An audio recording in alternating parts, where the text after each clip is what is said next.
Éphésiens chapitre 1. Le sang de Jésus. Je suis trempé de la tête aux pieds. Je ne sais pas pourquoi, mais j'ai transpiré pour Jésus. Amen. Éphésiens chapitre 1. Au verset 17, nous lisons, si nous pouvons nous tenir debout et debout, nous asseoir. Voici ce que la Bible déclare. Je demande que le Dieu de notre Seigneur Jésus-Christ, le Père qui possède la gloire, vous donne par son esprit sagesse et révélation pour que vous le connaissiez. Qu'il illumine ainsi votre intelligence afin que vous compreniez en quoi consiste l'espérance à laquelle vous avez été appelés. Quelle est la glorieuse richesse de l'héritage que Dieu vous fait partager avec tous ceux qui lui appartiennent et quelle est l'extraordinaire grandeur de la puissance qu'il met en œuvre en notre faveur, à nous qui plaçons notre confiance en lui. Cette puissance, en effet, il l'a déployée dans toute sa force en la faisant agir dans le Christ lorsqu'il l'a ressuscité d'entre les morts et l'a fait siéger à sa droite dans le monde céleste. Dis Amen. Amen. Maintenant, lève ta main droite. Dis, Paul a demandé cela pour moi. Voilà pourquoi moi aussi, je dis Père Céleste, toi qui possèdes la gloire, je te prie ce matin, sur ces paroles, de réveiller en moi ton esprit de sagesse, ton esprit de révélation. Seigneur mon Dieu, toi qui possèdes la gloire, accorde-moi cet esprit de sagesse et de révélation. Fais-moi te connaître. Fais-moi te connaître. Viens illuminer par ton esprit mon intelligence. Seigneur mon Dieu, fais-moi te connaître. Illumine les yeux de mon cœur. Que je comprenne, Seigneur, en quoi consiste l'espérance à laquelle tu m'as appelé. Quelle est cette glorieuse richesse de l'héritage que Dieu, tu fais partager à tous ceux qui t'appartiennent. Je sais que je t'appartiens parce que tu m'as marqué par le sceau de ton esprit. C'est pourquoi aussi, Père Céleste, je déclare que cette puissance que tu as déployée dans toute sa force en Jésus pour le ramener de la vie par la puissance de la résurrection, je dis que cette puissance est en moi puisque Christ vit en moi par son esprit. Père Céleste, je mets ma confiance en toi. Et puisque j'ai la foi en toi, alors je sais que tu l'as fait. Je sais que tu m'as exaucé. Au nom de Jésus, je reçois cela. Je reçois cet esprit de sagesse, ton esprit de révélation, afin que je connaisse qui tu es vraiment pour moi. Je te bénis et te donne toute la gloire. Bénis ta parole et que toute la gloire te revienne. Au nom puissant de Jésus, j'ai prié ainsi. Je dis Amen. Acclamons le Seigneur. Nous pouvons prendre place de lui. Alléluia. Ce matin, le titre du message, c'est le secret de notre union avec le Christ. Le fait que nous soyons en union avec le Christ, le fait que la Bible, le Seigneur, le Saint-Esprit, nous recommande l'union avec le Christ, bien aimé, ce n'est pas un hasard. C'est qu'il y a un secret que nous devons découvrir dans cette union. Alléluia. La Bible nous dit dans le chapitre d'Éphésiens 2,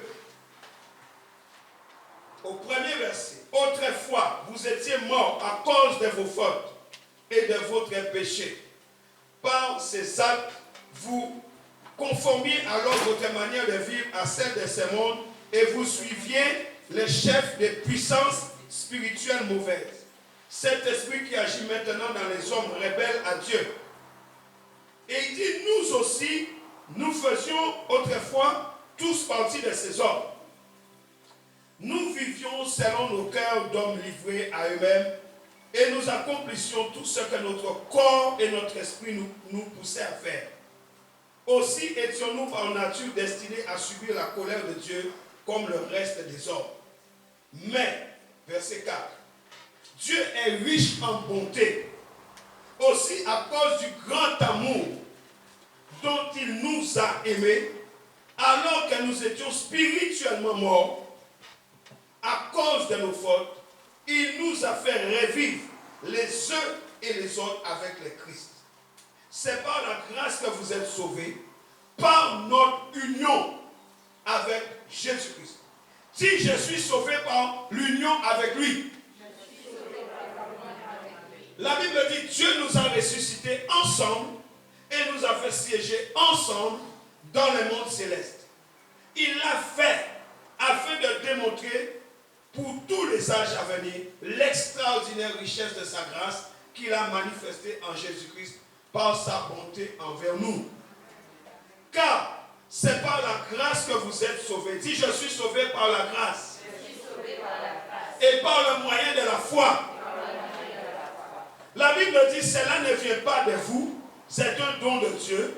Ce n'est pas le fruit d'œuvre que vous auriez accompli. Personne n'a donc de raison de se vanter. Ce que nous sommes, nous le devons à Dieu. Dis, ce que je suis, je le dois à Dieu mon Père. Il dit, car par notre union avec le Christ Jésus, par notre union avec le Christ, par notre union avec le Christ, Dieu nous a créés à une vie riche d'œuvres bonnes. Dis, je ne suis pas pauvre. Parce que par l'union avec Christ, Dieu m'a créé à une vie riche d'œuvres bonnes. Et cela, il avait déjà préparé à l'avance. Dis-le. Afin que je puisse accomplir ces œuvres bonnes. Donc, bien aimé, ce qui correspond à notre nouvelle nature, ce sont les œuvres bonnes. Lorsque nous accomplissons des œuvres qui ne sont pas à la gloire de Dieu, nous sommes en porte-à-faux avec notre nouvelle nature. Parce qu'il a créé cette nouvelle nature pour les œuvres bonnes qu'il avait déjà préparées d'avance. Alléluia. Alléluia. J'aimerais vous faire remarquer la puissance de l'union avec Christ. Bien aimé, dans l'union avec Christ, il y a des choses qui se passent. Ce n'est pas une union par hasard. La première chose que nous devons considérer comme étant le secret de cette union, c'est le fait que dans cette union, il y a de la richesse. C'est une union riche en œuvres bonnes. Et ces œuvres ont été préparées d'avance. La première chose qui s'accomplit dans notre vie, c'est que dans l'unité avec Christ, dans l'union avec Christ, nous héritons la richesse des œuvres bonnes que nous devons pratiquer. Première chose, la richesse des œuvres bonnes. La Bible dit, c'est pourquoi vous qui portez dans votre cœur, dans votre corps, la preuve que vous n'êtes pas des Juifs, et qui donc est traité des circoncis par ceux qui se disent des circoncis, à cause d'un rite accompli sur leur corps et par des hommes. Rappelez-vous quelle était votre situation autrefois. Nous n'étions pas un peuple. Nous ne faisions pas partie des circoncis. Parce qu'alors, c'était la circoncision de la chair faite par les hommes. Mais aujourd'hui, la vraie circoncision, c'est celle du cœur. Et nous sommes appelés, nous, les vrais circoncis. Alléluia. Alléluia. Nous étions sans Messie. Nous n'avions pas le droit de faire partie du peuple d'Israël. Nous étions bien aimés des étrangers aux alliances conclues avec Dieu. Nous n'avions pas d'héritage. Nous étions dépourvus de grâce, dépourvus de faveur. Nous n'avions pas la garantie des promesses. Nous étions sans espérance et sans Dieu dans un monde méchant, pervers. Dis avec moi, mais maintenant. Dis encore, mais maintenant. Dis encore, mais maintenant. Bien-aimés dans le Seigneur, la deuxième chose qui s'accomplit dans notre vie par l'union avec le Christ, c'est que maintenant, par cette union avec le Christ, Jésus, nous qui autrefois nous étions loin de lui, il nous a rapprochés. Vous êtes devenus proches de Dieu au sacrifice du Christ à cause du sang. Le sang de Jésus nous a a rapprochés de Dieu. L'union avec le Christ a ceci, qu'il révèle le secret de ton rapprochement avec Dieu. Par l'union avec le Christ, dans sa mort, dans sa résurrection, dans son ensevelissement, nous avons été rapprochés de Dieu. Alléluia. Et c'est par le sacrifice du sang de Jésus que nous avons la paix. Dis, j'ai la paix avec Dieu. Alléluia. Alléluia. Jésus est venu annoncer la paix à ceux qui n'étaient pas loin, mais à ceux qui étaient proches. Dis, je me suis rapproché de Dieu à cause du sacrifice du sang. Et c'est par la grâce que nous avons accès. Alléluia. C'est par la grâce que nous avons accès auprès du Père. Et par le même esprit. Voilà pourquoi, bien-aimés, nous ne devons pas nous regarder comme des étrangers ou des résidents temporaires. Nous sommes concitoyens des membres du peuple de Dieu. Nous faisons partie de la famille de Dieu. Nous sommes appelés fils et filles du Dieu très haut. Dieu nous a intégrés à son édifice qu'il construit sur le fondement des prophètes et des apôtres. La Bible nous dit qu'il y a 5 fondements. Personne ne peut poser un autre fondement, à savoir Christ. Il a posé ces fondements avec Jésus, qui est la pierre principale des langues. Et c'est en lui aussi que la Bible nous dit que toute la construction s'élève, une construction bien coordonnée, afin d'être un temple saint dans le Seigneur, et toujours unis au Christ. Nous avons intégré ensemble cette construction pour que nous puissions former une demeure où Dieu réside par l'Esprit. Dis, l'Éternel habite en moi. Soyez conscients que Dieu habite en vous par son esprit. Bien-aimé, l'Éternel, le Dieu tout-puissant, le Dieu souverain, le Dieu glorieux, il vit en nous par son esprit. Amen. Je ne sais pas si je parle à quelqu'un. Alléluia. Alléluia. Lorsque l'apôtre Paul parlait de sa mission, Paul parlait de sa mission en disant, je suis prisonnier du Seigneur, prisonnier de Jésus-Christ. Pour vous, juifs et non-juifs, particulièrement les non-juifs, j'ai été fait prisonnier. Et la troisième chose que nous devons comprendre, qui est révélée dans le secret de l'union avec Christ, c'est que dans le secret avec Christ, nous recevons la révélation du plan de Dieu pour notre vie. La révélation du plan est donnée dans l'union. Pour ceux qui sont dans l'union, l'apôtre Paul dit, par révélation, il m'a fait connaître le secret de son plan, que je viens résumer en quelques mots. Alléluia. Et il dit, vous pouvez vous rendre compte de la compréhension que j'ai de ce secret qui concerne le Christ. Pourquoi? Parce qu'il a reçu la révélation de ce secret. C'est par révélation qu'on peut comprendre et recevoir la compréhension de ce secret. On ne peut pas l'apprendre. C'est une connaissance qui arrive du ciel. Et il dit, ce secret, c'est que par l'union avec Jésus-Christ, les non-juifs reçoivent le même héritage que les juifs. Quatrième secret, dans l'union avec le Christ, tu reçois le même héritage qui ne t'était pas destiné, l'héritage des juifs. Ça veut dire que tout ce que les juifs ont, tu as. Oh my God. À qui je prêche ce matin? Nous regardons les les autres prospérer, nous disons les autres prospèrent. Les Juifs prospèrent. Les Juifs font ceci. Les Juifs font cela. Mes amis, par l'union avec Christ, nous avons les mêmes promesses. Amen. Je croyais que tu allais quand même.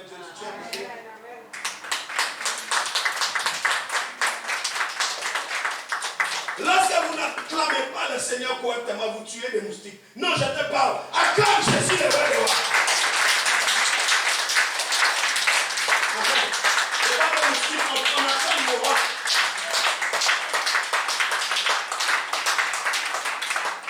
Je répète ce que j'ai dit.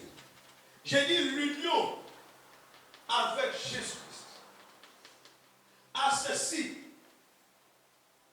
de nous donner les mêmes promesses que les Juifs. Et ces promesses ne nous étaient pas destinées. Mais à cause du sang versé, la Bible dit, nous sommes morts avec lui, ensevelis avec lui et ressuscités avec lui. Et nous sommes assis avec lui dans les lieux célestes. C'est un secret de vivre dans l'unité avec Christ. Et quand nous sommes dans cette unité, nous comprenons que nous avons les mêmes héritages. Alléluia. Ce secret, c'est que nos juifs et juifs reçoivent le même héritage. Nous faisons partie du même corps. Et nous avons part à la même promesse. Pourquoi? Par les moyens de la bonne nouvelle. L'évangile de Jésus-Christ. L'évangile de Jésus-Christ nous a rapprochés, juifs et non-juifs, pour un même héritage. Est-ce que tu es conscient de ce que je te dis? Amen. Est-ce que tu reçois ce que je te dis? Amen. Bien-aimés, vous devez comprendre cela. Ne soyez pas distraits. Recevez ces paroles dans votre cœur. C'est la parole efficace de Dieu. C'est la parole vivante et efficace de Dieu. Recevez ces paroles. Nous avons le même héritage. Nous sommes tous des enfants de Dieu. Nous appartenons au même corps. C'est la bonne nouvelle. Quand Jésus vient annoncer cette bonne nouvelle, il vient te dire cela. Et ce matin encore, il te le dit. Amen. Tu n'as aucune raison d'être triste. Réjouissez-vous toujours dans le Seigneur. Je le répète, réjouissez-vous. Nous n'avons aucune raison d'être tristes. Aucune raison. Alléluia. Et l'apôtre Paul dit, à cause de cette nouvelle, à cause de ce secret, à cause de cette révélation, il est devenu prisonnier de Christ. Il est devenu serviteur. Et c'est un don que Dieu lui a accordé dans sa grâce, par l'action de sa puissance. Alléluia. Dieu lui a fait grâce d'annoncer, de nous annoncer, nous, nos juifs, les richesses insondables du Christ. Dieu lui a donné de mettre ces choses en lumière pour tous les hommes. La façon dont Dieu mène ses plans à sa complète réalisation. Dieu lui a donné d'annoncer ces choses. Les plans de Dieu qui a créé toutes choses avant la fondation du monde. Et cela s'accomplit conformément à ce qui a été fixé de toute éternité et qui s'est réalisé dans le Christ, Jésus notre Sauveur. Tout ce que Dieu a dit s'est réalisé dans le Christ. Amen. Non, tu ne comprends pas pourquoi tu as Jésus. Tu comprends? Tu crois que être un chrétien, c'est Seigneur, j'ai quoi? Seigneur, merci, je t'accepte comme mon sauveur. C'est ça seulement pour toi être chrétien. Il y a plus que ça. Dieu a caché des richesses insondables dans le Christ. Lorsque tu as Christ dans ta vie, lorsque tu acceptes Jésus dans ta vie, tu as aussi l'héritage. Tu as aussi cette glorieuse richesse.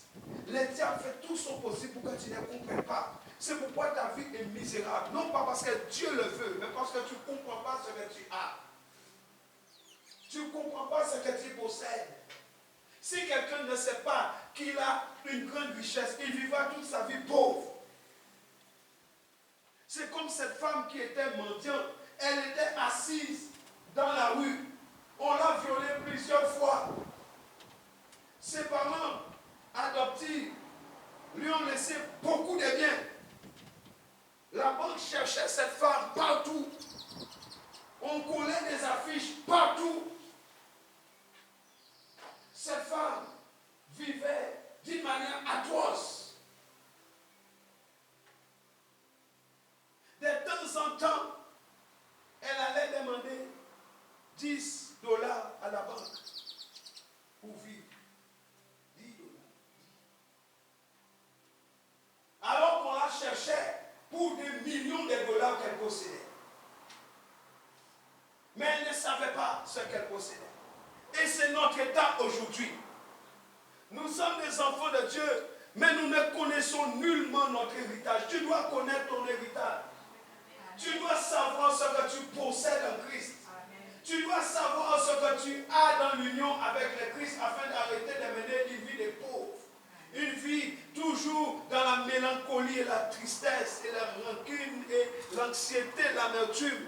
Toutes ces choses qui te font du mal, alors que tu possèdes tout. Amen. Combien de fois nous avons parlé de cela, mais le diable arrive toujours à piéger beaucoup. Beaucoup se font avoir encore parce qu'ils ne savent pas ce qu'ils ont en Jésus-Christ. Que feras-tu le jour où tu seras enlevé? Le Seigneur va te montrer ce que tu possédais que tu n'as jamais utilisé. Le potentiel qu'il t'a donné que tu n'as jamais utilisé. Tu feras quoi? Avec le potentiel de Dieu, tu es en train de pleurer à ceux qui devaient travailler pour toi. Tu es en train de pleurer pour leur demander un travail alors que c'est eux-mêmes qui devraient travailler pour toi. Mais tu n'as jamais compris ce que tu avais. Tu es toujours allé leur demander du travail alors que c'est toi qui devrais les embaucher. Est-ce que à qui j'ai pensé? Amen. Hello. Amen. Parce que nous n'avons jamais compris qui nous sommes réellement. Dieu a tout accompli cela en Jésus-Christ. Étant unis à lui par la foi, nous avons la liberté. Cinquième chose que l'union avec le Christ donne, c'est la liberté. Amen. Et Galates 5, verset 1 dit que c'est pour la liberté que Christ nous a affranchis. Il nous a donné la liberté de nous approcher de Dieu avec assurance. Nous pouvons nous approcher. Dieu est devenu notre Père. À aucun moment dans l'Ancien Testament, vous voyez qu'on appelle les Israélites. Que les Israélites appellent Dieu Père. Ça n'existe pas. Et pourtant, Dieu est devenu notre Père. Et Jésus, par cette union avec Christ, nous avons reçu cette assurance de pouvoir nous approcher du Père. Et nous avons peur de nous approcher de lui. C'est pourquoi vous ne devez pas perdre courage. Dis, je ne dois pas perdre courage. Dis encore, je ne dois pas perdre courage. Parce que Christ l'a fait pour moi. Je peux m'assurer. Je peux être dans l'assurance que Christ l'a fait pour moi. J'ai l'assurance dans mon cœur de ce qu'il a fait pour moi. Je peux m'approcher du Père avec cette assurance. Alléluia. Alléluia. Alléluia. 5 choses qui se passent dans l'union avec le Christ. 5. Il peut y en avoir d'autres. Mais j'ai noté ces 5. Créer pour une vie riche de bonnes œuvres à pratiquer. Numéro 1. Numéro 2. Nous nous sommes rapprochés. Le rapprochement. Numéro 3. Les secrets nous est révélé par la révélation. Numéro 4. de la même famille. Nous avons le même héritage. Nous faisons partie du même corps. Et numéro 5, étant unis à lui, c'est par la foi. Nous avons la liberté de nous approcher de Dieu, notre Père, maintenant. Alléluia. Voilà pourquoi il est important de connaître l'amour de Dieu. Parce que tout ce secret dans l'union avec le Christ, c'est l'union avec le Fils de son affection. Dieu a dit, celui-ci est mon Fils bien-aimé, en qui j'ai mis toute mon affection. En fait, lorsque nous sommes unis à Christ, nous sommes unis à l'amour de Dieu. Parce que Jésus-Christ, c'est l'amour du Père. Il a tant aimé le monde qu'il a donné son Fils unique, afin que quiconque croise en lui ne périsse point, mais qu'il ait la vie éternelle. Il a envoyé le Fils de son amour mourir à la croix pour toi. Donc tu dois connaître l'amour de Dieu. Tu dois connaître cet amour. Alléluia. Parce que c'est de lui que nous vient le modèle de toutes les familles qui sont sous les cieux, dans les cieux et sur la terre. Toutes les familles tirent le modèle de lui. Nous devons comprendre cette mesure glorieuse de la richesse de Dieu. Alléluia. Amen. Alléluia. Amen. Est-ce que tu es avec moi? Amen. Nous devons comprendre cet amour. La Bible nous dit au verset 14, Éphésiens 3, 14. C'est pourquoi je me mets à genoux devant le Père, de qui dépendent comme d'un modèle toutes les familles des cieux et de la terre. Je lui demande qu'il vous accorde, à la mesure de ses glorieuses richesses, d'être fortifié avec puissance par son esprit dans votre être intérieur. Que le Christ habite dans votre cœur par la foi, enraciné et solidement fondé dans l'amour.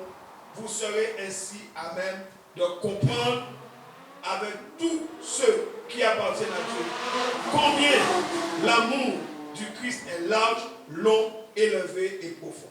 Oui, vous serez à même de connaître cet amour qui surpasse tout ce qu'on peut en connaître, et vous serez ainsi remplis de toute la plénitude de Dieu. Alléluia. J'ai une question. En quoi consiste la plénitude de Dieu? En quoi consiste cette plénitude de Dieu? Nous devons comprendre la longueur, la largeur, la hauteur et la profondeur de l'amour de Dieu le Père. Nous devons comprendre cela. Alléluia. Puisque la Bible nous dit que nous serons à même de connaître cet amour qui surpasse toute intelligence. Ce n'est pas un amour qu'on peut comprendre avec sa tête. Mais que nous dit la longueur, la largeur, la hauteur et la profondeur de cet amour? Quand vous prenez la largeur, la longueur, la hauteur, vous obtenez un volume. On est d'accord? Ceux qui ont fait les maths, vous savez ça. On obtient un volume. Donc, l'amour de Dieu ne parle pas des surfaces, mais des volumes, des contenances. Et quand on regarde la longueur de cet amour, ça veut dire que c'est infini. Dieu t'aime à l'infini. Est-ce que vous me recevez? Amen. Dieu nous aime à l'infini. La largeur de cet amour parle de la relation entre ton frère et ta soeur, ton frère, tes frères. Il nous a aimés ensemble. Alléluia. La hauteur de cet amour renvoie à la souveraineté de Dieu. C'est lui qui nous a aimés les premiers. Alléluia. Il nous a aimés les premiers.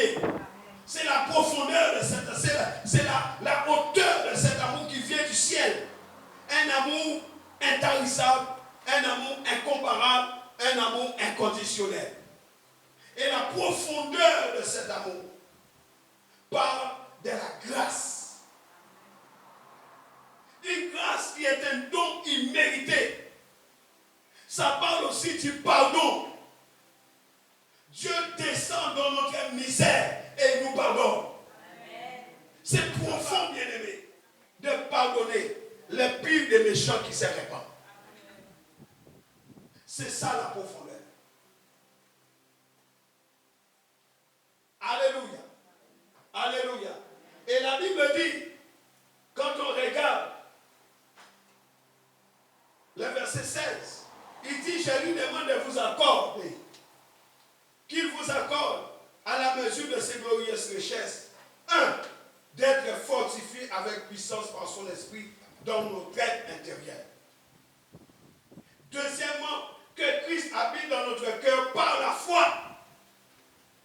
Et troisièmement, que nous soyons enracinés et fondés dans l'amour inconditionnel de Dieu. Ces trois choses nous amènent à la mesure glorieuse de ses richesses. Et quand on regarde ces trois choses qui concernent la mesure de ses glorieuses richesses, je dis être fortifié avec puissance par son esprit dans notre être intérieur. Deuxièmement, que Christ habite dans notre cœur par la foi. Et troisièmement, que nous soyons racinés, solidement fondés dans cet amour inconditionnel de Dieu. Cette mesure glorieuse nous amène à connaître cet amour. Alléluia. Alléluia. Il dit, vous serez ainsi à même de comprendre avec tous ceux qui appartiennent à Dieu combien l'amour de Christ est large, long, large, haut et profond. C'est à partir de ce moment-là que nous pouvons comprendre cet amour aux 4 dimensions. Il faut absolument passer par là. Autrement dit, la Bible nous dit, oui, vous serez à même de connaître cet amour qui surpasse tout ce qu'on peut en connaître, et vous serez ainsi remplis de toute la plénitude de Dieu. La plénitude de Dieu demande qu'on passe par ces 4 dimensions. Cette plénitude vient du Christ. Et cette plénitude qui vient du Christ se manifeste à l'état d'adulte. Les enfants ne peuvent pas manifester cette plénitude. Pour manifester la plénitude de Dieu, je parle de cet amour aux 4 dimensions. Il faut être des hommes et des femmes matures. Sinon, tu ne pourras jamais manifester la plénitude de Dieu. Parce qu'il te faut un tuteur. Tant que l'enfant demeure petit, il lui faut un tuteur. Parce qu'il n'est pas capable de prendre ses responsabilités. L'adulte doit être un adulte responsable.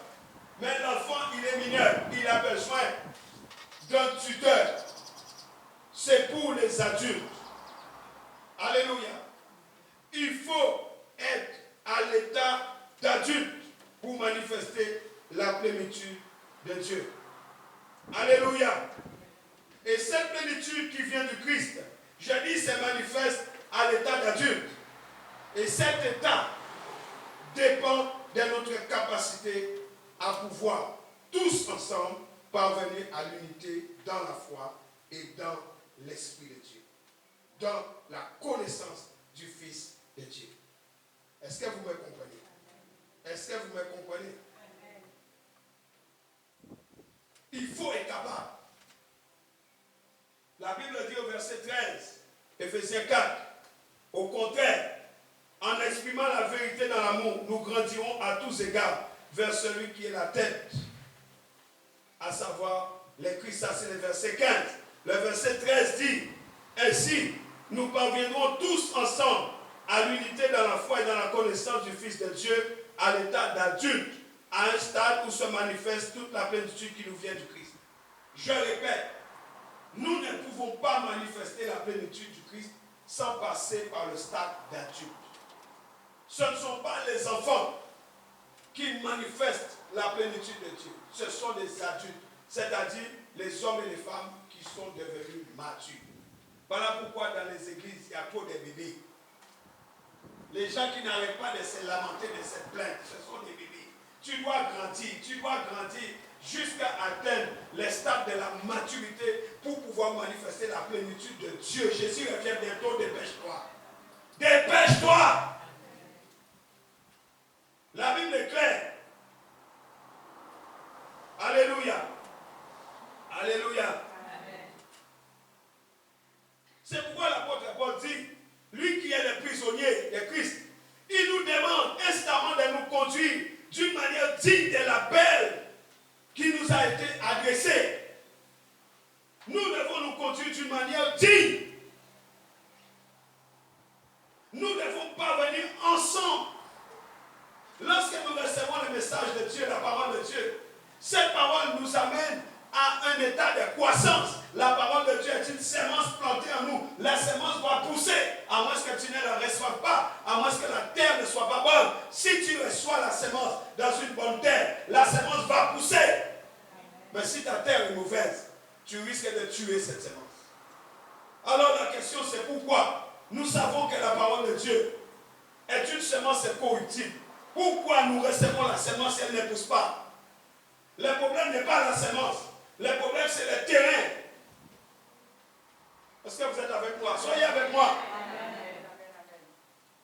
Nous savons que la parole de Dieu, c'est la sémence incorruptible de Dieu. Nous savons que la parole de Dieu, elle est vivante et elle est efficace. Si la sémence est incorruptible, pourquoi la sémence, quand elle vient en nous, elle ne peut pas pousser? J'ai dit ces deux choses. C'est parce que le terrain n'est pas bon. Et le terrain, c'est notre cœur. Le terrain n'est pas bon. Si le terrain n'est pas bon, la sémence ne peut pas pousser. Ce n'est pas le problème de la sémence, c'est le problème du terrain dans lequel tombe la sémence. Alléluia. La Bible dit, ensemble, dans l'unité dans la foi et dans la connaissance du Fils de Dieu. Deux choses. L'unité de la foi et la connaissance du Fils de Dieu. À l'état d'adulte, nous devons parvenir à cet état d'adulte. À un stade où se manifeste la plénitude de Dieu. La plénitude de Dieu se manifeste au stade d'adulte, je le répète. Si vous n'atteignez pas ce stade, vous ne verrez jamais la plénitude de Dieu. Si vous êtes tout le temps en train de vous plaindre, vous ne verrez jamais la plénitude de l'Esprit de Dieu dans votre vie. Jamais. Il faut quitter cet état où nous passons du temps à nous lamenter. Il faut grandir. Dis-toi à toi-même, je dois grandir un peu. Dis-le encore. Ce n'est pas le moment de tourner en rond. Alléluia. Alléluia. Bien-aimés, en exprimant la vérité dans l'amour, nous grandissons à tous égards vers la tête qui est le Christ. Lorsque nous exprimons la vérité, lorsque nous parlons aux autres avec la vérité, lorsque nous parlons aux autres en exprimant la vérité dans l'amour, on peut utiliser la vérité et faire du mal. Mais la vérité doit être dans l'amour. Ne dis pas la vérité à quelqu'un pour utiliser la vérité comme une arme pour te venger. Moi, j'ai dit les quatre vérités. C'est une façon d'utiliser la vérité, une façon détournée pour utiliser la vérité dont l'objectif est de faire du mal à autrui. Mais la vérité doit être utilisée dans l'amour. Est-ce que vous m'entendez? Jésus est la vérité, il n'a jamais utilisé la vérité pour faire du mal. Mais les pharisiens sont venus utiliser la loi pour demander la mort d'une femme. La loi de Moïse dit, et toi tu dis quoi? Jésus dessinait dans les sables. Est-ce que c'est lui qui n'a pas péché? Lance la première pierre. Ils sont venus avec une vérité, avec la vérité, certes la vérité de la loi, mais déformée, parce qu'ils voulaient que la loi accomplisse pour piéger Jésus. Leur objectif, c'était piéger Jésus. Après, ils auraient dit, Jésus a tué cette femme, alors que voilà les conditions. Il n'a pas remarqué qu'il y avait l'un d'entre nous, ils étaient à lui. Alors que la loi disait qu'il fallait tuer les deux. Mais il voulait que Jésus tue la femme. Alors, il l'aurait accusé après. La vérité peut être utilisée de manière néfaste. Alléluia. Utilisez la vérité dans l'amour pour faire du bien. La Bible dit au verset 15, au contraire, en exprimant la vérité dans l'amour, nous allons faire quoi? Nous grandirons. La seule façon que tu puisses croître, c'est d'exprimer la vérité dans l'amour. C'est la vérité dans l'amour qui te fait croître. Tu ne peux pas grandir en utilisant la vérité pour le mal. Nous grandirons à tous égards. Vers qui? Vers la tête. Qui est la tête? Jésus le Christ. Alléluia. Amen. Alléluia. Amen. Il dit, lorsque nous utilisons la vérité dans l'amour, nous grandissons. Nous allons vers lui. C'est de lui que le corps tout entier tire sa croissance pour s'affermir dans l'amour. C'est de lui. Donc tu dois aller vers lui, puisque c'est de lui que tu tires la force pour être affermi. Tu ne peux pas t'éloigner de lui, tu dois t'approcher de la force. C'est de lui que le corps, nous sommes le corps. Si tu as besoin de force, si l'église a besoin de force, l'église doit s'approcher de la tête. C'est de lui que le corps tout entier tire la force. Nous devons être affermis en nous approchant de la tête. C'est de lui que le corps tout entier tire sa croissance pour s'affermir dans l'amour, sa cohésion et sa force, sa forte unité, lui venant de toutes les articulations dont il est pourvu. Toutes les articulations du corps. Voilà pourquoi nous ne devons pas nous combattre les uns les autres. Jésus a besoin des articulations du corps pour assurer l'activité attribuée à chacune de ses parties.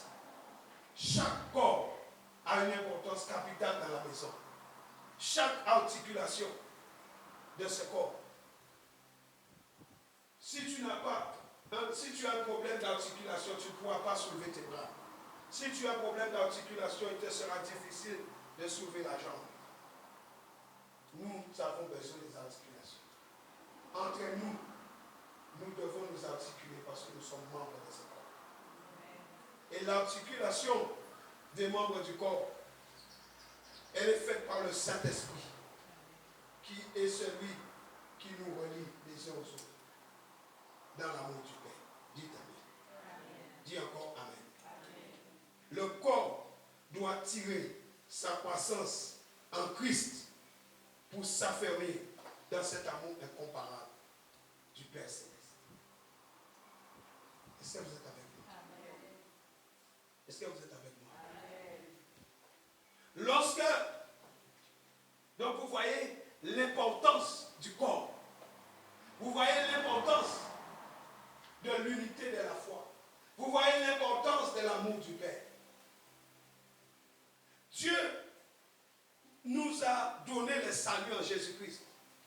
Par la grâce et par le moyen de la foi, nous avons la vie.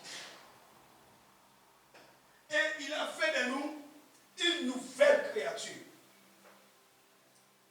Et cette nouvelle créature doit vivre dans une nouvelle communauté.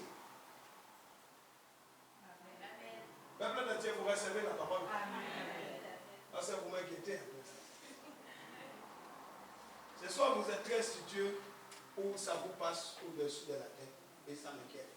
Alors, rassurez-moi que vous recevez la parole. Parce que ce que je vous dis là, c'est très important. Je répète ce que j'ai dit. Nous avons reçu le salut par grâce, par le moyen de la foi. En acceptant Christ, nous avons été connectés à l'unité au Christ par le Saint-Esprit qui est le sceau, le gage de notre héritage. Nous sommes marqués par l'Esprit de Dieu. Et nous sommes devenus une nouvelle créature. En tant que nouvelle créature, nous devons aussi vivre dans une nouvelle communauté. Cette nouvelle communauté s'appelle les corps de Christ. Tu ne peux pas vivre comme avant. Parce que tu es né de nouveau, un corps, une nouvelle créature vivant dans une nouvelle communauté. Voilà pourquoi il n'y a pas d'alliance entre Christ et Bélial. Il n'y a pas de relation entre fidèles et infidèles. Si un chrétien ou une chrétienne vient te dire j'entretiens des relations avec un infidèle, c'est par toi de cette personne. C'est quelqu'un de dangereux. Parce qu'il n'y a aucune relation entre Christ et Bélial. Ça veut dire que tu ne peux pas avoir comme meilleur copain ou copine un païen. C'est anti-biblique. Qui est là? J'entends frapper à la porte. Je demande qui est là. Est-ce que tu me comprends? Alors si, ici, tu es dans ce cas, range tes affaires vite avant que Jésus vienne. Mets de l'ordre dans ta vie. Tu ne peux pas avoir comme meilleur copain ou meilleure copine un païen. À moins que Dieu, le Saint-Esprit, t'a demandé de réécrire la Bible.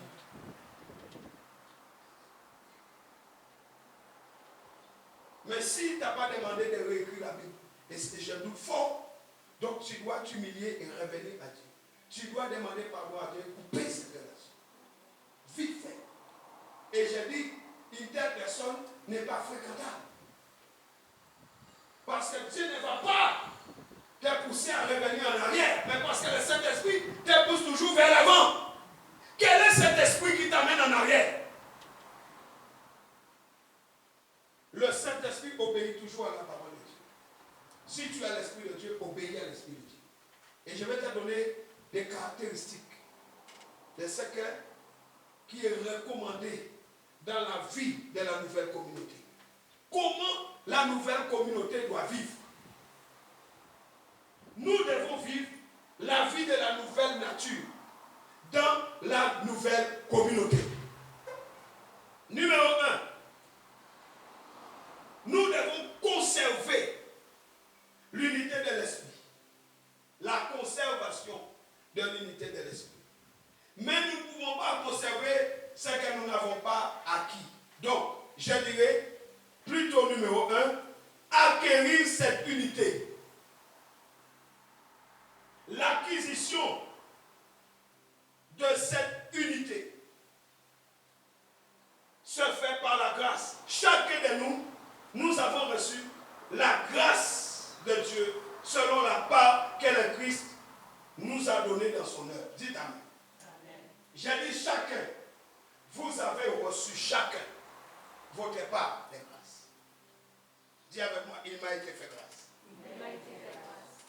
Dis encore, il m'a été fait grâce. Donc, l'unité, nous l'avons. L'unité, nous l'avons. Nous l'avons acquis par la grâce, selon la part que Dieu nous a donnée. La Bible dit, il est monté sur les hauteurs. Il a emmené des captifs et il a fait des dons aux hommes. Donc tu l'as reçu. Tu ne peux pas le nier. Et ça nous amène, comme je l'ai dit, à une vie de maturité. Je l'ai dit dans Ephésiens 4, versets 13 à 16. Ça nous amène dans la dimension du stade d'adulte.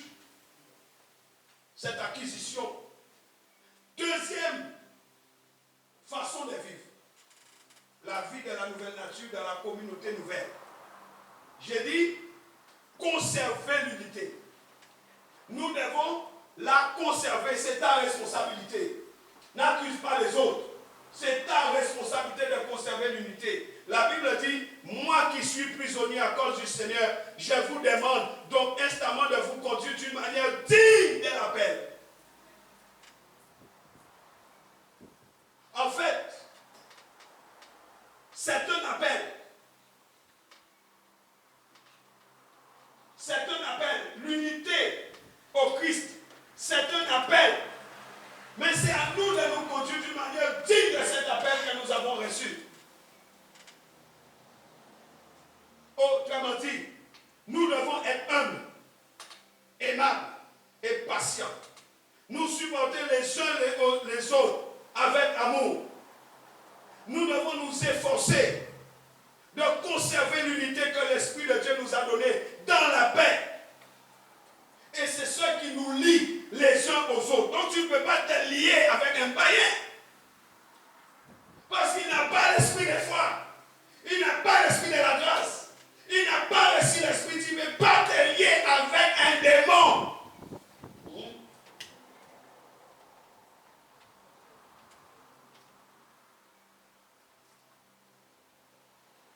Dans la paix, c'est ça qui nous lie les uns aux autres. Pourquoi? Il y a un seul corps et un seul esprit.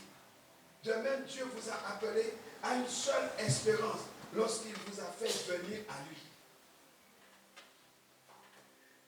J'ai regardé un film et ça m'a fait beaucoup réfléchir. Dans ce film, c'était des extraterrestres, mais ils sont très forts parce qu'ils ont une intelligence supérieure. Et on voulait demander comment les détruire. Comme ils libèrent une sorte d'araignée qui rentre dans le nez, qui va dans le cerveau, et l'araignée se déploie dans le cerveau, et avec ça, il te commande, il prend le contrôle de ta vie. Et il voulait savoir comment il pouvait détruire ce qu'ils appelaient un artefact. J'ai regardé, j'ai dit, waouh!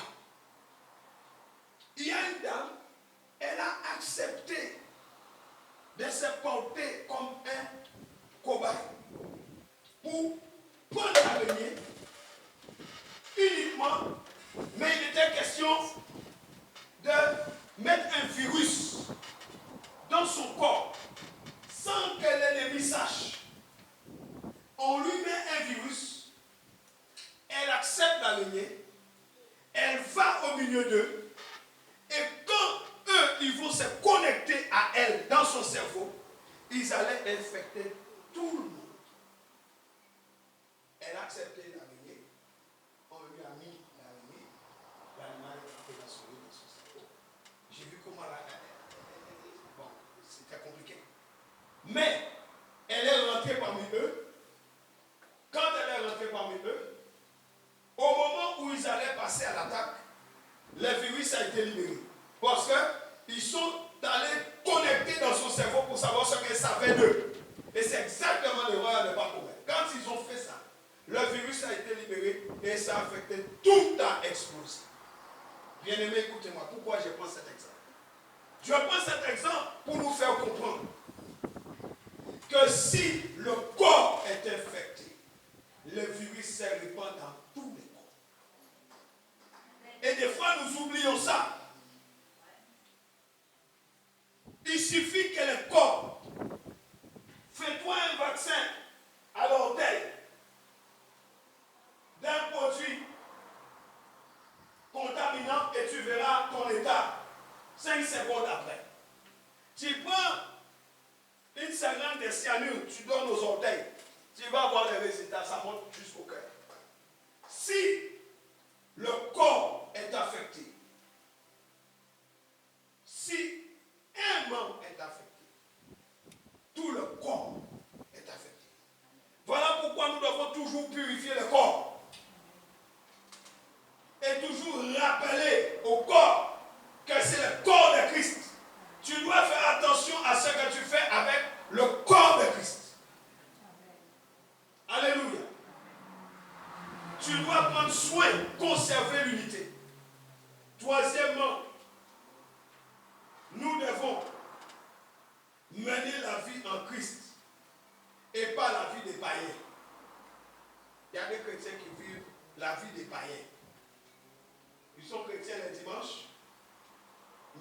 allez les voir après l'équipe. On va faire une caméra cachée. On va te mettre une caméra quelque part et après on va diffuser ça ici sur l'écran. Caméra cachée. La vie n'est pas la vie de Christ. Dans Éphésiens 4, verset 17, la Bible dit, voici donc ce que je vous dis, ce que je vous déclare au nom du Seigneur. Vous ne devez plus vivre comme les païens. Dis, c'est la Bible qui dit. Les païens qui suivent leurs pensées vides d'essence. Ils ont en effet l'intelligence obscurcie. Tu viens d'allier avec quelqu'un qui a l'intelligence obscurcie? Ils ont l'intelligence obscurcie. Ils sont étrangers à la vie que Dieu donne. Ils sont étrangers. Tu ne peux pas faire alliance. Et la Bible dit, à cause de l'ignorance qui est en eux et qui provient de l'endurcissement de leur cœur. Ah, j'ai rêvé, Dieu m'a montré, Dieu t'a montré un panier. Ayant perdu tout sens moral, ils se sont livrés à l'inconduite pour se jeter avec frénésie dans toutes sortes de vices. La Bible est claire, non? La Bible est claire? Et le verset 20 dit, mais vous, dis-moi, il me parle. Dis encore, il me parle. La Bible dit, mais vous, ce n'est pas ainsi que vous avez appris ce que signifie pour vous le Christ. Ce n'est pas comme ça. Alors la question c'est comment? Puisque vous avez compris ce qu'il est et qu'on vous a enseigné à vous qui êtes chrétiens, ce qui est conforme à la vérité qui est en Jésus. Vous savez ce qui est conforme. Cela consiste à vous débarrasser de votre ancienne manière de vivre. Celle de l'homme que vous étiez autrefois et que les désirs trompeurs mènent à la ruine, à être renouvelé par le changement de ce qui oriente votre pensée et à vous revêtir de l'homme nouveau créé conformément à la pensée de Dieu pour mener la vie juste et saine que produit la vérité. La vérité produit une vie juste et saine. Si tu connais la vérité, tu as reçu aussi une vie juste et saine. Donc je regarde comment tu vis et je saurai la suite. Tu ne peux pas me tromper, tu ne peux pas me couillonner, tu vas te couillonner toi-même. La manière dont tu vis va témoigner l'ampleur et la profondeur de la vérité de Christ en toi. Je ne vais pas écouter ta bouche peut me mentir.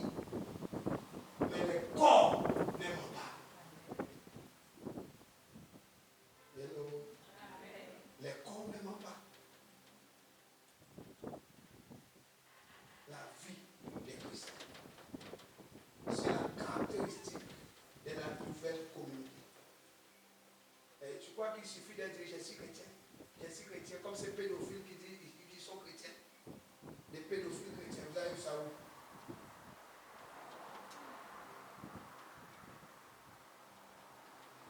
Faire partie de la nouvelle communauté, faire partie de la famille de Dieu, demande des sacrifices.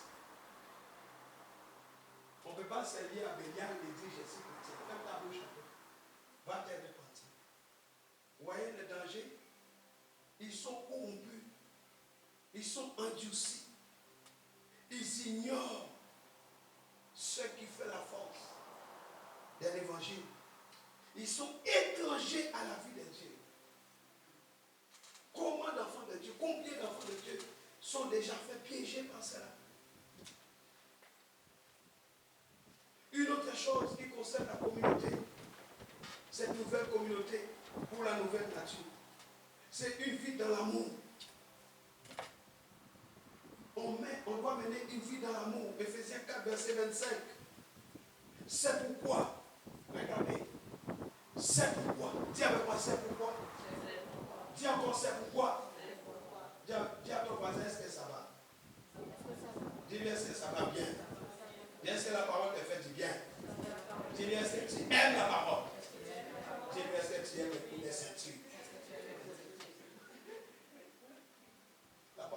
du bien, nous devons l'aimer. Regardez ce qui est écrit, Ephésiens 4, 25. C'est pourquoi, débarrassez du mensonge, que chacun de vous dise la vérité à son prochain. J'ai jamais vu des chrétiens mentir autant depuis qu'ils ont reçu Jésus. C'est comme si recevoir Jésus a augmenté la dose des mensonges dans leur vie. La Bible dit que chacun de vous dise la vérité à son prochain. Pourquoi tu ne peux pas dire la vérité à ton prochain quand tu parles? Ne sommes-nous pas membres les uns des autres? Nous sommes membres. Pourquoi un membre ment à un autre membre? Pourquoi les pieds mentent à la main? Pourquoi l'oreille gauche va mentir à l'œil droit? Un pied qui essaie de se faire passer pour un œil. La Bible dit, mettez-vous en colère, mais ne commettez pas de péché. Que votre colère s'apaise avant le coucher du soleil. Mais tu gardes la colère, tu nourris la colère, tu manges la colère, tu bois la colère. Ne donnez aucune prise au diable. Ne lui donnez pas accès. Que le voleur cesse de dérouler. Qui se dise plutôt, qui se donne plutôt de la peine et travaille honnêtement de ses mains pour qu'il ait de quoi secourir ceux qui sont dans les besoins. Ne laissez aucune parole blessante franchir vos lèvres, mais seulement des paroles en pointe de bonté. Comment tu parles aux gens? Qu'elles répondent à un besoin et aident les autres à grandir dans la foi. Ainsi, elles feront du bien à ceux qui vous entendent. N'attristez pas le Saint-Esprit, car par cet esprit, Dieu vous a marqué de son sceau comme sa propriété pour le jour de la délivrance finale. Amertume, irritation, colère, éclat des voix. On crie tout le temps, on crie tout le temps, on crie tout le temps, on crie tout le temps. Partout tu cries, tu cries, tu cries, tu cries. Regardez, amertume, irritation, colère, éclat des voix, insultes. Faites disparaître tout cela au milieu de vous. Ainsi que toute forme de méchanceté. Soyez bons et compréhensifs les uns envers les autres. Pardonnez-vous réciproquement comme Dieu vous a pardonné en Christ. Voilà la vie dans l'amour. Est-ce que vous m'aimez, c'est style? Vous voyez, on est loin. Dis j'ai été loin. Dis j'ai été loin. Non mais reconnaissez que vous avez été loin. Dis je reconnais que j'ai été loin de la vie de l'amour de Christ. Soit vous êtes tout le temps dans l'amertume, soit vous criez tout le temps, soit vous poussez des éclats, soit vous êtes en colère tout le temps, soit vous êtes excité, vous ne parlez pas bien aux gens, vous critiquez les gens. On est loin de cet amour. Nous devons revenir. Nous devons faire l'effort de revenir. Quand on est en colère, on garde notre colère parce qu'on estime qu'on a raison. Quand le soleil s'élève ou se couche, je m'en fous. Je garde la colère parce qu'on m'a fait du mal. Eh bien, tu t'empoisonnes, tu donnes accès à l'ennemi dans ta vie. C'est pourquoi ta vie est comme ça. Il faut faire disparaître ces choses. La Bible ne dit pas que Dieu va les faire pour vous. La Bible dit c'est à vous de les faire. Est-ce que vous êtes avec moi? La Bible dit pardonnez-vous, c'est à vous de les faire. Comme Dieu vous a pardonné. La Bible dit soyez bons et compréhensifs. C'est à nous de les faire. Faites disparaître tout cela du milieu de vous. C'est à nous de le faire. Dis c'est à moi de le faire. Je ne peux pas m'asseoir et attendre que Dieu vienne le faire. Ou je dis Seigneur, fais-le, fais-le, fais-le. Il ne fera rien. C'est votre responsabilité. C'est vous qui vous êtes trempés dans la saleté. Sortez de la saleté. Vous priez Dieu pour vous sortir de la saleté dans laquelle vous êtes mis vous-même. Sortez de votre saleté. Sortez dedans. Sortez dedans. Oh Seigneur mon Dieu. La Bible Bible dit, puisque nous sommes enfants de Dieu, nous devons suivre l'exemple de notre Père. Notre vie doit être dirigée par l'amour, comme cela a été le cas de Christ. Notre vie doit être dirigée par l'amour du Père. Parce qu'il nous a aimés les premiers. Il a livré sa vie pour nous, pour que nous puissions avoir l'héritage de ses promesses. Il a livré sa vie comme une offrande et un sacrifice dont le parfum plaît à Dieu. Alléluia. Il y a une vie qui convient encore à cette nouvelle communauté. C'est une vie dans la lumière.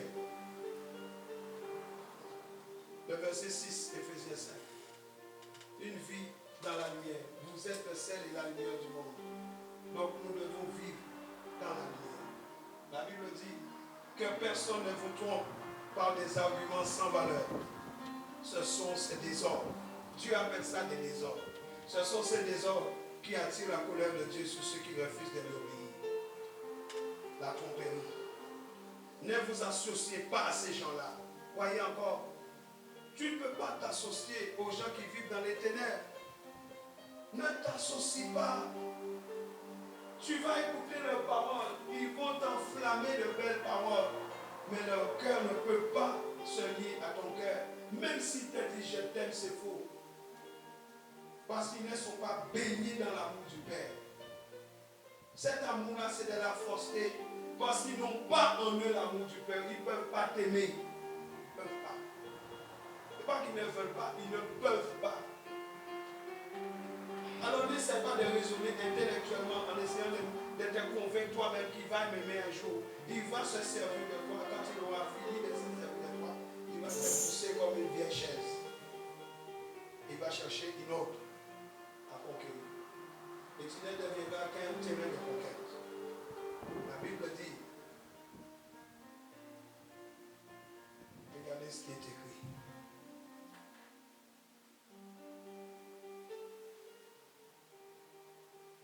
Oh mon Dieu. Ne vous associez pas à ces gens. Autrefois, certes, vous apparteniez aux ténèbres, mais à présent, par votre union avec le Seigneur, vous appartenez à la lumière. Dis dans l'union avec le Christ. Dis dans l'union avec le Christ. J'appartiens à la lumière. Je n'ai rien à voir avec les ténèbres. Je ne suis pas ténèbres. La Bible dit car ce que produit la lumière, c'est tout ce qui est bon, juste et vrai. La lumière produit ce qui est bon, juste et vrai.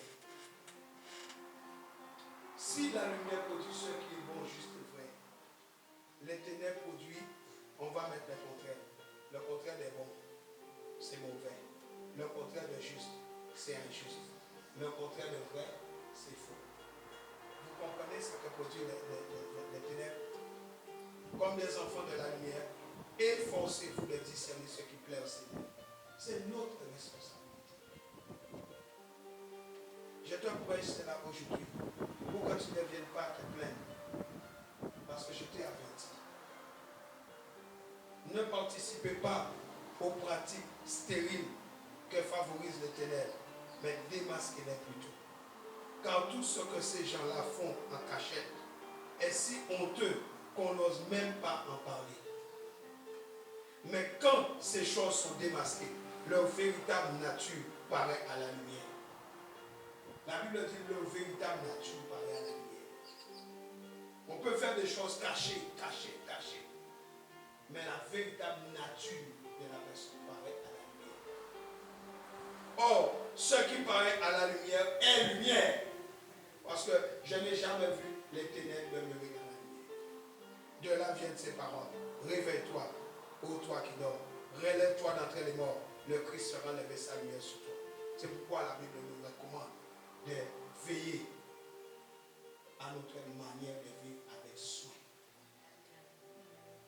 Veille sur ta manière de vivre avec diligence. Alors, ne vous comportez pas comme des insensés, mais comme des gens sensés. Mettez à profit les occasions qui se présentent à vous, car les jours sont mauvais. Ne pas accès au diable par des liaisons, des relations impies. Est-ce que vous êtes avec moi? Une autre caractéristique de cette vie de la communauté du Christ. La vie par l'Esprit. Vivre par l'Esprit. La vie par l'Esprit. Alléluia. L'apôtre Paul dit, c'est pourquoi ne soyez pas déraisonnables, mais comprenez ce que le Seigneur attend de vous. Dieu attend quelque chose de nous. Et nous devons comprendre ce qu'il attend de nous. Ce que le Seigneur attend de nous, c'est que nous ne nous enivrons pas des vins. Les vins du monde n'est pas bon. La Guadeloupe fut un temps, je ne sais pas maintenant avec le Covid, premier consommateur de champagne. Je n'ai jamais vu des champs de vignes en Guadeloupe. Et nous sommes premiers. Les jeunes qui boivent de l'alcool, qui consomment de l'alcool. Ne vous enivrez pas des vins. C'est de la débauche. Cela vous conduirait à une vie déréglée, à une vie de désordre. Combien de parents qui ont violé leurs enfants tout simplement parce que le père était ivre, il s'est trompé des chambres. Au lieu de rentrer dans la chambre de sa femme, il rentre dans la chambre de sa fille.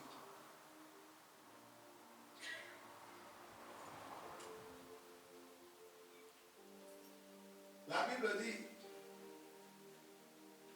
cela vous conduirait à une vie de désordre. Combien de gens sont morts parce que les gens étaient ivres et dans leur voiture, ils sont rentrés dans un arbre ou dans une maison, ils ont tué des gens. Alléluia. Mais la Bible dit que nous devons nous laisser constamment, tout le temps, nous devons nous laisser. Si tu ne te laisses pas, le Saint-Esprit ne le fait pas. Parce qu'il n'est pas là pour te forcer. Laissez-vous remplir par l'Esprit. Nous devons nous laisser remplir par l'Esprit. Ainsi, nous nous encouragerons mutuellement par le chant des psaumes, des hymnes, des cantiques inspirés par l'Esprit, pour louer le Seigneur de tout notre cœur, par des chants, des psaumes, à tout moment et pour toutes choses. Nous allons les remercier. Remercier Dieu, le Père, au nom du Seigneur Jésus. Et parce que nous révérons le Christ, nous nous soumettrons les uns aux autres. Pourquoi c'est difficile que tu te soumettes aux autres? Parce que pour te soumettre les uns aux autres, il faut d'abord que tu révères Christ. Et pour révérer Christ, il faut que tu sois rempli de l'Esprit. Parce que c'est l'Esprit qui est l'Esprit de l'adoration. L'Esprit de l'adoration va t'emmener dans la soumission. Et puisque tu te soumets facilement à Christ, à Dieu, tu n'auras aucun problème. Quand quelqu'un va te dire de faire quelque chose, tu vas le faire. Ce sera parfait. La vie par l'Esprit de Dieu.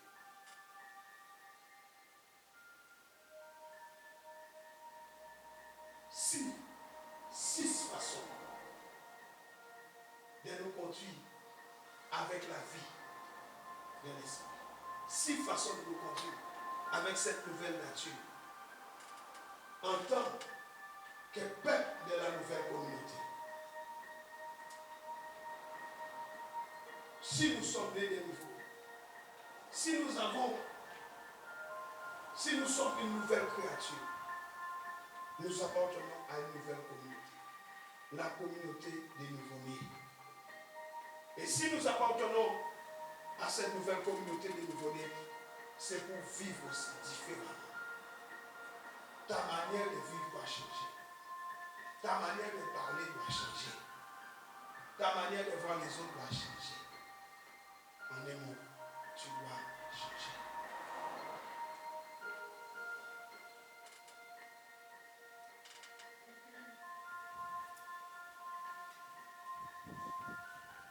Nous devons revenir.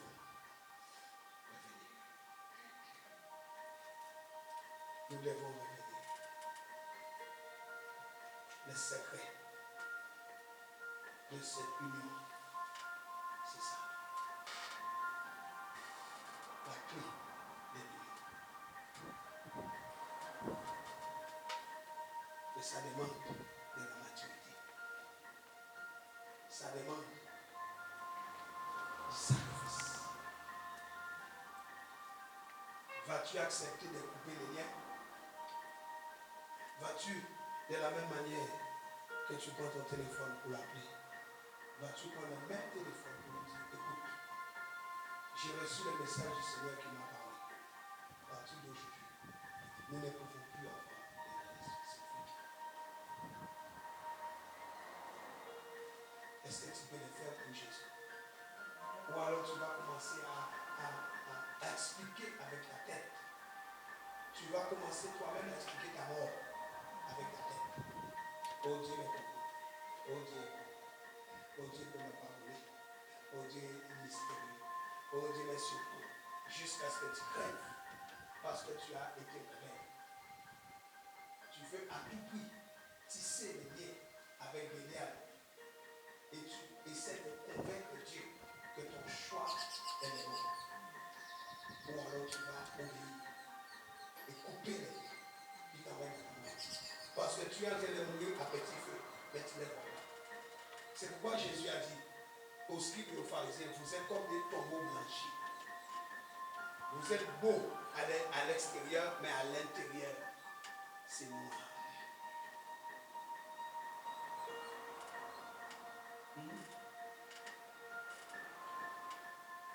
Est-ce que ça vous parle?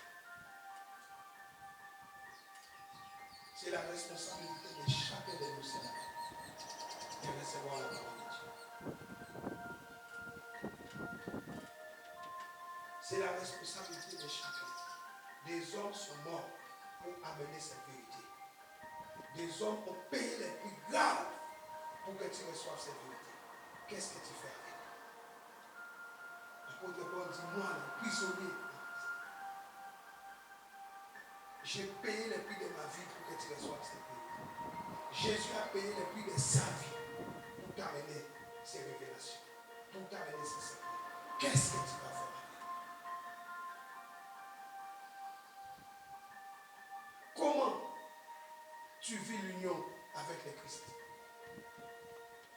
Et comment tu vis cette union? Dans quelle communauté tu es? La communauté des païens ou la communauté des nouveau-nés? Si tu es dans la communauté des nouveau-nés, tu dois changer ton style de vie. Tu dois revenir comme le fils prodigue et abandonner ces manteaux des païens. Parce qu'il n'y a pas, il n'y aura jamais de lien entre Christ et Bélial. Il n'y en aura jamais. Entre fidèle et infidèle, il n'y aura pas. Le prix qui a été payé est grave. Jésus a payé le prix pour que par l'union avec le Christ, nous soyons et nous recevions la même promesse, le même héritage que les Juifs. Aujourd'hui, il n'y a plus de Juifs, il n'y a plus de non-Juifs. Dans l'union avec le Christ, nous formons un seul peuple. Hello? Nous formons un seul peuple, mais dans l'union avec le Christ. Il n'y a plus de Juifs et de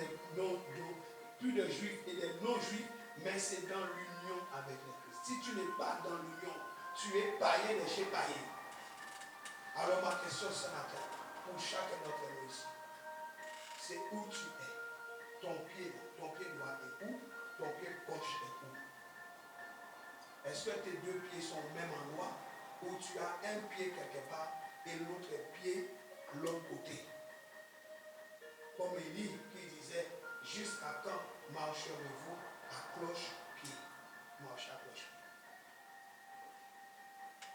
Un pied dedans, un pied dedans, un pied dedans, un pied dedans. Cette façon de marcher ne te gêne pas. Il faut ramener les deux pieds au même endroit. Tu ne peux pas être tiède. C'est soit tu es froid, soit tu es chaud. Si tu es froid, on peut te rattraper. Mais si tu es tiède, le produit est gâté. Les gens qui marchent à cloche-pied, ce sont des gens qui sont tièdes. un pied dedans, un pied dehors. Jésus dit, je te vomirai. Nous devons enlever la puanteur de nos vies. Hello. La plénitude de Dieu se manifeste dans l'union avec le Christ. Et pour manifester l'union avec le Christ, il faut que tu deviennes mature. Où est-ce que ta croissance s'est arrêtée? Il y a des chrétiens qui ne grandissent jamais. Ils ne grandissent jamais. La croissance s'est arrêtée. Parce que la déconnexion avec Christ s'est effectuée. Et en cours de route, la croissance s'est arrêtée. Ils sont des nés spirituels. Ta croissance s'est arrêtée où? Quel est le jour de l'arrêt de ta croissance? C'est le jour où tu t'es déconnecté avec la vie de Dieu. Ce n'est plus la vie de Christ qui t'est nourrie. Il y a une autre vie qui t'est nourrie. Quand tu ne grandis pas dans le Seigneur, tu restes né.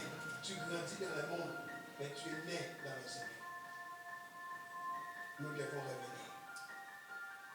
Nous devons revenir. C'est ça le secret de l'union avec le Christ. Une vie connectée. Et une vie connectée. Et une vie dans la nouvelle communauté. La nouvelle communauté. Au Seigneur.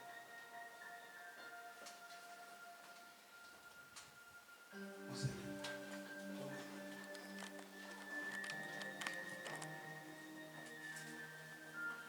Tu te lèves, tu lèves tes deux mains vers le ciel.